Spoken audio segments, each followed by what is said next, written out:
1529. The gates of Europe trembled. 150. Zund.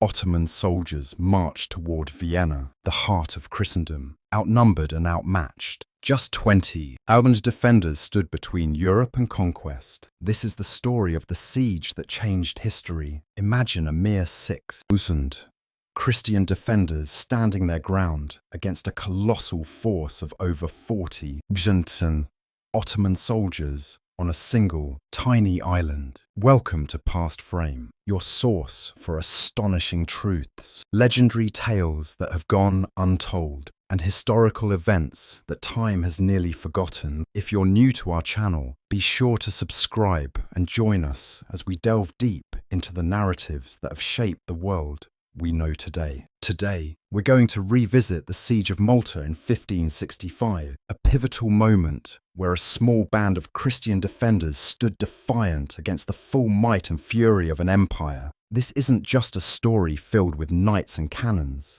It's a story of extraordinary courage, immense sacrifice, and a miracle that echoes through Europe to this very day. The island of Malta itself is small, a seemingly barren and unforgiving landscape, surrounded by jagged, rocky cliffs and relentlessly beaten by the scorching sun. It might appear insignificant at first glance. However, back in the 16th century, this very island held the key to controlling the entire Mediterranean Sea. Whoever held Malta in their grasp had the power to disrupt crucial shipping routes connecting Spain, Italy, and the vast Ottoman Empire. For the Christian nations of Europe, Malta served as a vital shield, but for the Ottomans, it was seen as the essential gateway to further expansion. At the very core of Malta's defences stood the Knights Hospitaller, also widely known as the Knights of St. John. These formidable knights once held dominion over the island of Rhodes, where they fiercely resisted the Ottoman Empire for many decades. However, in 1522, Sultan Suleiman himself led a massive army of around 200,000 soldiers, ultimately forcing them to abandon their stronghold. Homeless and without a territory, they wandered throughout Europe until 1530, when Emperor Charles V granted them Malta, a rocky and rather desolate island that few considered to be of any real value. But for the knights, Malta was much more than just a piece of land. It represented redemption, a chance for them to once again stand as steadfast guardians of Christendom. The knights were unlike ordinary soldiers. They were warrior monks, bound by sacred vows of poverty, chastity, and unwavering obedience. Yet, they were also expertly trained to fight as the elite shock troops of their era. Their leader in 1565 was Grandmaster Jean Parisot de Valette, a seasoned veteran who had participated in countless battles against the seemingly unstoppable Ottomans. Valette was an old man, but his spirit remained as strong and unyielding as iron. To his men, he wasn't just a commander.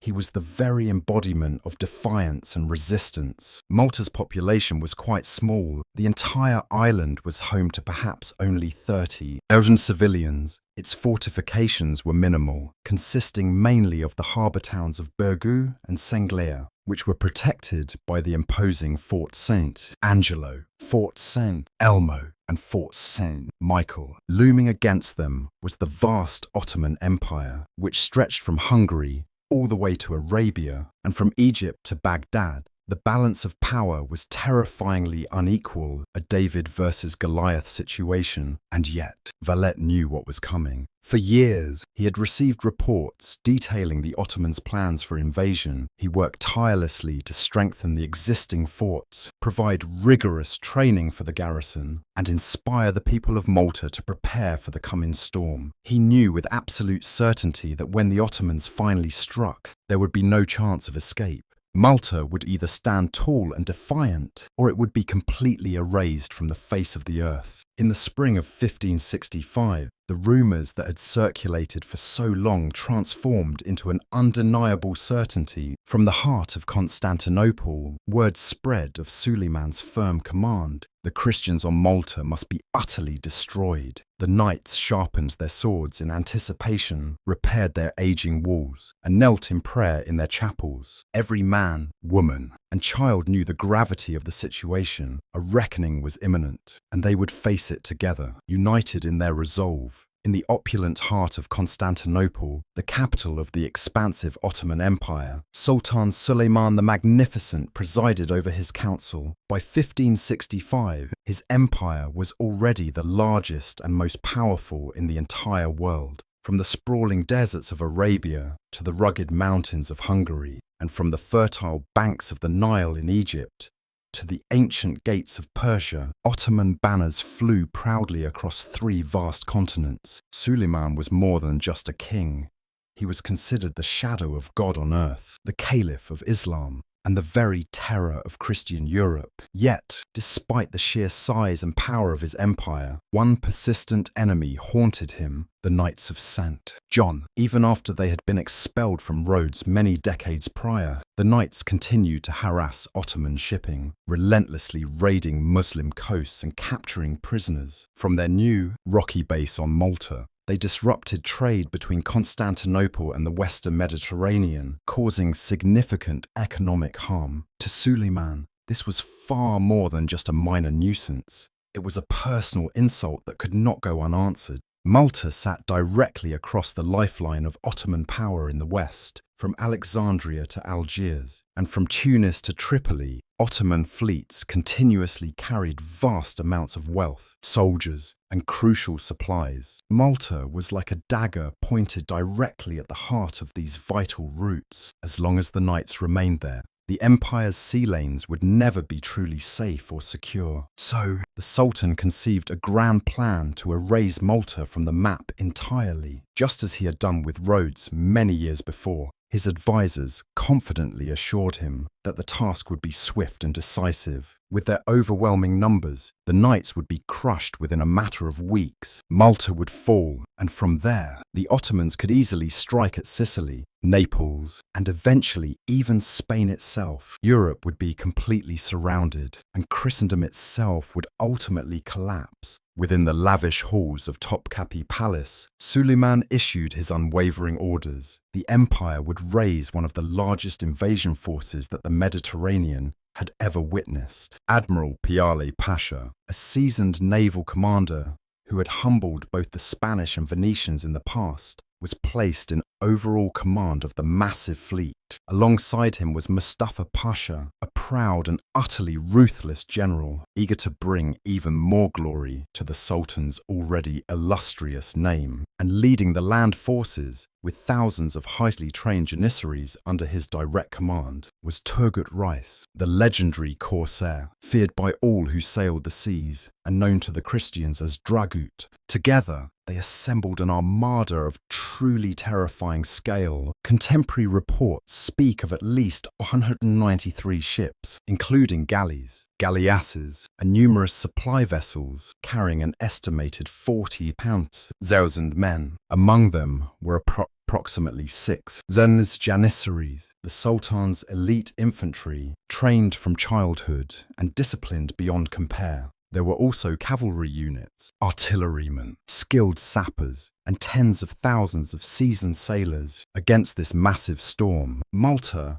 had barely 9 mud defenders ready to fight. Across the Mediterranean, whispers of the coming invasion spread like wildfire. In Italy, in Spain, and in France, kings and popes held their breath in fear and anticipation. If Malta were to fall, there would be nothing to stop the relentless Ottomans from marching deeper and deeper into the heart of Europe. In Rome, Pope Pius IV sent desperate letters to all the great powers, urgently pleading with them to take action. But Europe was deeply divided. Spain was embroiled in a bitter feud with France, and Venice was at odds with the papacy. Each nation thought first and foremost of its own survival. Malta would have to stand alone, at least for the opening volleys of the coming conflict. Meanwhile, on Malta, Grand Master Jean de Valette received word of the approaching storm. Messengers arrived daily, bringing increasingly alarming reports of massive fleets gathering in both Constantinople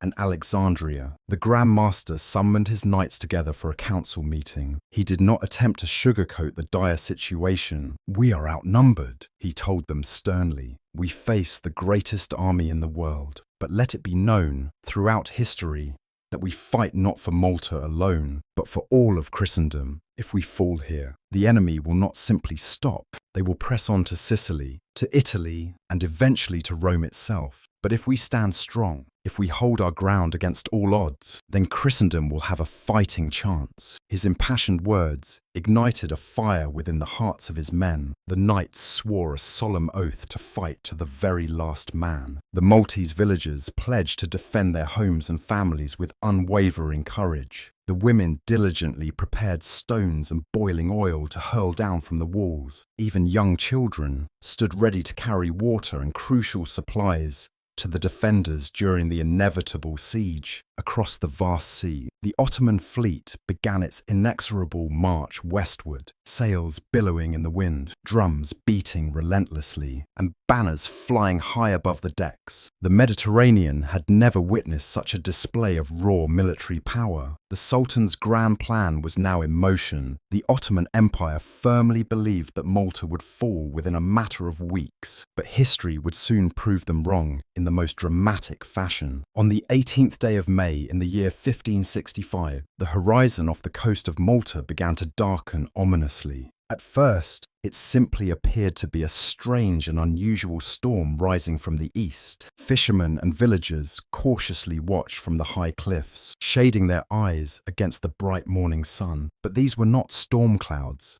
They were sails, hundreds upon hundreds of them, stretching as far as the eye could see. The largest armada that the Mediterranean had ever seen had finally arrived. Ship after ship relentlessly cut through the waves. The powerful galleys propelled by rows of chained oarsmen, the banners of the Sultan snapping fiercely in the wind. The very sea seemed to groan under their immense weight. The air thundered with the deafening beat of Ottoman war drums, echoing across the small island like a stark warning from the heavens. At the very head of the massive fleet was Admiral Piali Pasha, his imposing flagship bristling with cannons. Behind him stretched an endless line of ships carrying over 40,000 men, elite janissaries in polished armour, cavalry with their lances gleaming menacingly, skilled sappers carrying the tools needed to breach walls, and countless thousands of seasoned sailors. Their mission was brutally simple: crush Malta and claim it for the Ottoman Empire. From the ramparts of Fort St. Elmo and Fort St. Angelo, the outnumbered defenders watched with a mixture of fear and grim determination. Only 9,000 men stood ready to defend their island, a mere fraction of the massive force now landing on their shores. The Maltese villagers crowded into the relative safety of the forts, children clutching tightly to their mothers, and old men sharpening rusty blades in preparation for the fight of their lives. In Burgoo, Grand Master Jean de Valette bravely climbed to the top of the walls. The sight that greeted him was almost beyond comprehension. A vast sea of ships stretching as far as the eye could possibly see. But the old knight did not waver. His resolve remained unshaken. He turned to his men and spoke with unwavering conviction. "Behold the enemy," he declared loudly. "They are many in number, while we are few. But remember this: we fight not only for ourselves, but for every Christian land. Let no man here even consider surrender. If Malta falls, all of Europe will tremble in fear. But if Malta stands defiant, the entire world will remember our courage and sacrifice." The knights responded with a resounding cheer, their voices echoing defiantly against the ominous thunder of the Ottoman drums. By evening, the Ottomans had already landed their first wave of troops. The beaches were now black with soldiers and heavy artillery. Horses stumbled onto the sand, kicking up great clouds of dust. Cannons were relentlessly rolled ashore, and engineers quickly began preparing siege camps. The very land shook with the pounding of stakes and the crash of lumber as tents and fortifications rapidly rose from the ground. The first target of the invasion was crystal clear. At the very tip of the Grand Harbour stood Fort St. Elmo, a small but strategically crucial stronghold. In order to take the harbour, the Ottomans would first have to crush this seemingly insignificant fort. Mustafa Pasha confidently promised his commanders that it would fall within a matter of days. But as the sun slowly set on Malta, the weary defenders lit torches along their walls, proudly raising banners emblazoned with the cross against the backdrop of the crescent moon. Outnumbered by more than 4 to 1, They tightened their grips on their swords and muskets. The greatest siege of the 16th century had officially begun. The Ottomans wasted no time in launching their attack. Within mere days of landing, their cannons had been dragged into position directly opposite Fort St. Elmo. This small, star-shaped fort guarded the narrow entrance to the Grand Harbour, and without control of it, their ships could not safely anchor. Mustafa Pasha rashly declared that it would fall within a week. On May the 24th, 1565, the devastating bombardment began. The earth shook violently as massive cannonballs slammed into the fort's limestone walls. Dust and thick smoke billowed into the sky, obscuring the sun. Day after day, the seemingly unstoppable Ottomans relentlessly pounded St. Elmo, tearing massive holes into its defences. At night, skilled engineers crept forward under the cover of darkness, digging trenches ever closer to the walls, while the Janissaries prepared for the inevitable assault. Inside the crumbling fort, only approximately 500 defenders valiantly held their ground. They were a mix of battle-hardened knights, experienced soldiers, and courageous Maltese volunteers. Their Grand Master, Valette, had offered them no false hope or illusions about their chances of survival. Elmo was to resist at all costs, even if every single man had to die in its defense. The brave defenders knelt and prayed together in the small chapel before returning to their posts along the walls, desperately patching breaches with rubble and timber, and firing muskets and small cannons from the shattered bastions. Again and again, the Ottomans launched brutal frontal assaults. The Janissaries surged forward under incredibly heavy fire, carrying ladders that slammed against the battered walls. The tenacious defenders poured boiling oil down upon them, hurled heavy stones, and cut down the attacking men at the ramparts. The ground before the fort quickly turned red, littered with broken weapons and the bodies of fallen soldiers. After weeks of relentless fighting, the fort was reduced to nothing more than a pile of rubble. Yet still, incredibly, it held. The defenders fought like men possessed, knowing that their immense sacrifice was buying precious time for the rest of Malta. Valette steadfastly refused to allow them to retreat, knowing the strategic importance of their stand. If St. Elmo falls quickly, he declared, then Malta falls with it. Finally, on June 23rd, after nearly a month of almost continuous fighting, the Ottomans stormed the smouldering ruins of the once proud fort.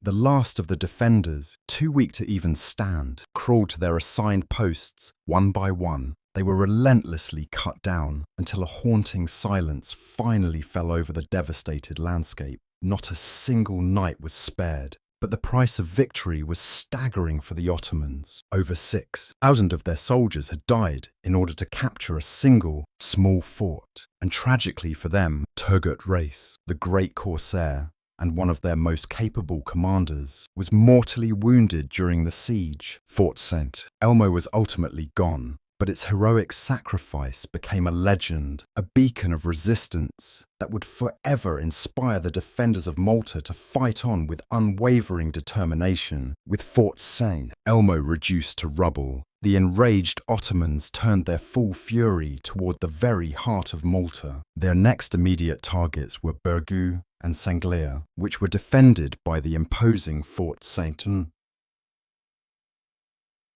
Angelo and Fort St. Michael. These crucial strongholds protected a significant portion of the island's population, the Knights' headquarters, and what remained of the last hope of resistance. From July onward, the sky above Malta thundered almost constantly with the sound of artillery fire. Ottoman cannons fired day and night, relentlessly hurling thousands of stone balls into the aging walls. The ground shook violently. Towers crumbled, and devastating fires swept through the narrow, winding streets. Yet, every time the walls were breached, the courageous defenders rushed forward without hesitation to seal the gaps with timber, earth, or even their own bodies. The Ottomans launched repeated assaults, wave after wave of relentless attacks. Janissaries stormed the breaches, shouting fierce war cries, but they were met with a storm of deadly musket fire. and the desperate courage of civilians fighting side by side with the knights. Women bravely carried stones to the walls, priests gave last rites to the dying, while simultaneously loading cannons. Even young children ran to and fro, carrying water to cool the constantly overheated guns. The defenders steadfastly refused to yield, their spirit unbroken. At Fort Saint Michael, the Ottomans managed to capture an outer wall, only to be driven back by a counterattack so ferocious that it stunned even the most seasoned janissaries. At Bergù, attackers set fire to several buildings, but the Maltese fought relentlessly through the smoke and ash, pushing them back into a full retreat. The siege had now devolved into a brutal war of attrition. For every single yard of ground gained, the Ottomans lost hundreds of men. For every wall that fell, another quickly rose to take its place. The tiny island, battered and bleeding, continued to resist the full might of the seemingly unstoppable empire. The grueling battle for Malta had now entered its darkest and most desperate stage. By August, the once great Ottoman army was beginning to bleed profusely. What they had initially believed would be a swift and easy conquest had quickly turned into a living nightmare. The intense summer sun relentlessly scorched their camps. Water was scarce, food spoiled rapidly, and disease quickly spread through the ranks. Thousands of soldiers lay sick or dying in the oppressive heat. Inside Malta's shattered forts, the weary defenders suffered no less. Walls were crumbling all around them, ammunition was running dangerously low, and every single day brought new casualties. Yet, despite all of this, their spirit remained unbroken. Grand Master Jean de Valette, now well over 70 years old, walked the ramparts in full armour, personally encouraging his men. "We are the shield of Christendom," he declared with unwavering conviction. "As long as we continue to breathe, Malta will not fall." The Ottomans launched increasingly massive assaults, relentlessly hurling wave after wave of soldiers at Fort Saint Michael and Bergù. At one critical point, the defenders were pushed back so far that Valette himself bravely took up a pike and personally led a desperate charge, driving the enemy back from the walls. His incredible bravery electrified the defenders, filling them with renewed vigour. Meanwhile, in Sicily, much-needed Christian reinforcements were finally preparing to set sail. Though delayed by political infighting and pervasive fear, a relief force consisting of Spanish and Italian troops was finally gathering. The exhausted defenders only had to hold on a little longer. For the first time in a long time, cracks began to appear in Ottoman morale. Their commanders argued bitterly amongst themselves, their unity shattered. The immense losses suffered at Fort Saint Elmo still haunted them. The tragic death of Drago, the great corsair, had significantly weakened their resolve. Now, with disease and hunger rapidly decimating their army, the prospect of ultimate victory seemed to be slipping away with each passing day. The agonizing siege had dragged on for 3 brutal months. The seemingly unstoppable empire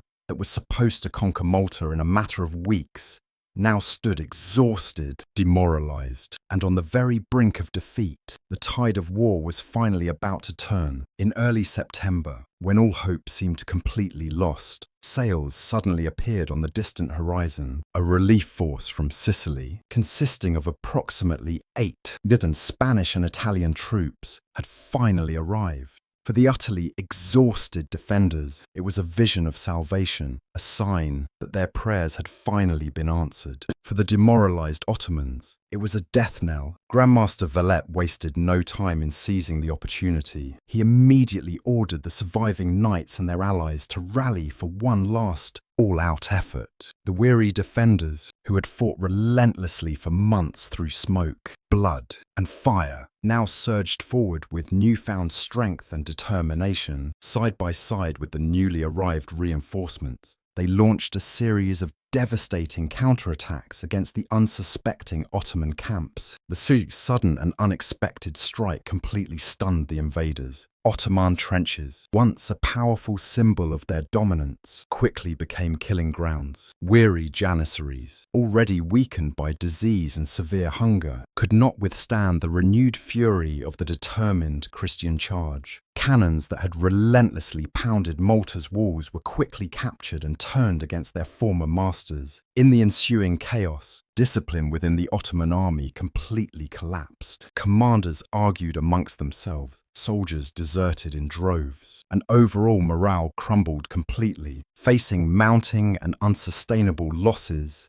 and fearing the imminent arrival of even greater Christian forces, Mustafa Pasha finally ordered a full retreat. The once mighty armada that had confidently set out to crush Malta now fled in humiliation, leaving behind thousands of dead and dying soldiers. For the incredibly resilient defenders, it was far more than mere survival. It was a true miracle. Against seemingly impossible odds, they had stood firm in their faith and resolve. And in the end, they had ultimately triumphed. When the smoke finally cleared and the last Ottoman ships disappeared over the horizon, Malta lay in ruins, a testament to the sheer brutality of the siege. Its forts were shattered, its villages burned to the ground, and thousands of its brave people lay dead. Yet the island still stood defiant. Against all odds, the valiant defenders had resisted the greatest empire of their age. Across Europe, church bells rang out in joyous celebration. News of the incredible victory spread like wildfire. For Christians everywhere,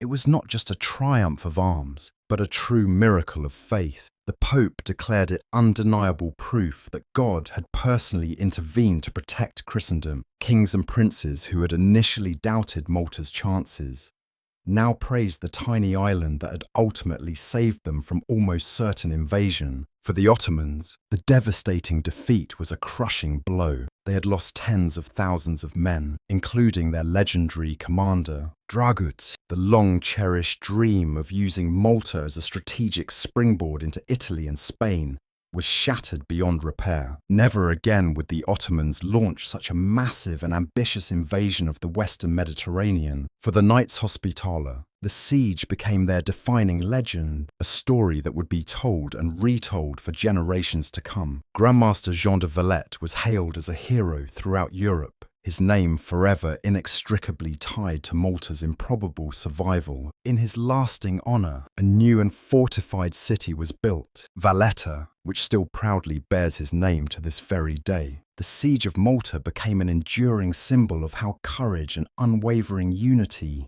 can overcome even the most overwhelming odds. It served as a powerful reminder to Europe that faith and unwavering determination can hold back the seemingly irresistible tide of empire. Centuries later, the pivotal battle remains one of the greatest and most inspiring sieges in recorded history, a timeless story of sacrifice, unwavering resilience, and the unbreakable will of a small island that steadfastly refused to fall. The Siege of Malta was far more than just a battle.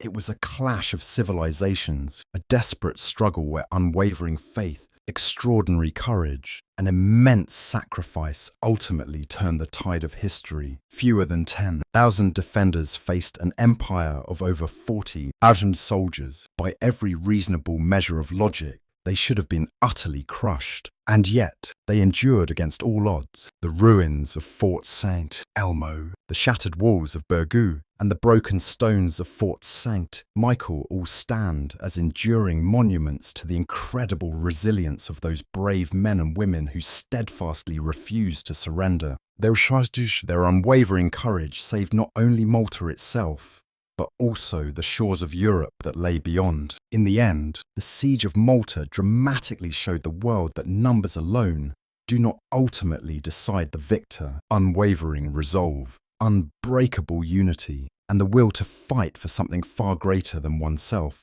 can change the very course of history. This was Malta's incredible miracle, and it remains one of the most legendary and inspiring defences ever recorded. You've been watching Past Frame, your trusted source for shocking truths, legendary tales, that have gone untold, and historical events that time has nearly forgotten, don't forget to subscribe to our channel because we have many more battles, captivating mysteries, and incredible stories that have shaped our world yet to come.